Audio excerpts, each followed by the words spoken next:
ચાલો આજે આપણે પીએમ શ્રી શંખલપુર અનુપમ પ્રાથમિક શાળાના બેન્કિંગ સાક્ષરતા પ્રોજેક્ટ વિશે ટૂંકમાં જાણીએ.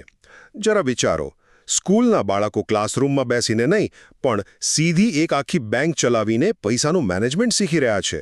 હા, મહેસાણાની એક પ્રાથમિક શાળાએ આ જબરજસ્ત પ્રયોગ કર્યો છે, જ્યાં બાળકો પોતે જ બેન્કર બની ગયા. તો પહેલી અને સૌથી મહત્વની વાત, આ પ્રોજેક્ટનો પાયો જ પ્રાયોગિક શિક્ષણ પર હતો.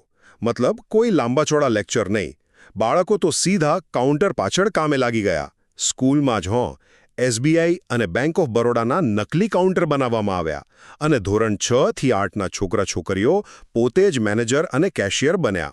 એમણે જાતે સ્લીપ ભરી, લાઇનમાં ઊભા રહ્યા અને પૈસા જમા કરાવવાની અને ઉપાડવાની જે આખી પ્રોસેસ હોય ને એ જાતે અનુભવી. હવે બીજું, તમને એમ થશે કે શું ખાલી પૈસા જમા ઉપાડ જ શીખ્યા?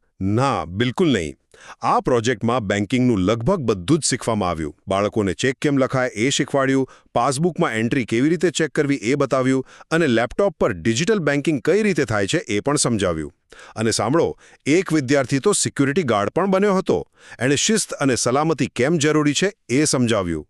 અને છેલ્લે ત્રીજું, આ બધા પાછળનો હેતુ શું હતો ખબર છે? ભવિષ્ય માટે બાળકોમાં કોન્ફિડન્સ કેળવવાનો. સ્કૂલનું વિઝન એકદમ ક્લિયર હતું કે ભાઈ, જ્યારે આ બાળકો મોટા થાય ને ત્યારે બેંકમાં જતા ગભરાય નહીં. કોઈ પણ મૂંઝવણ વગર પોતાના કામ જાતે કરી શકે. એટલે આ પ્રેક્ટિકલ નોલેજથી એમને ખાલી બેન્કિંગનું તો શીખવ્યું, પણ જબરજસ્ત આત્મવિશ્વાસ પણ આપ્યો. ટૂંકમાં કહીએ તો આ પ્રોજેક્ટ એકદમ પરફેક્ટ ઉદાહરણ છે કે કેવી રીતે પ્રેક્ટિકલ લર્નિંગ બાળકોને આવનારા સમય માટે ખરેખર તૈયાર કરી શકે છે.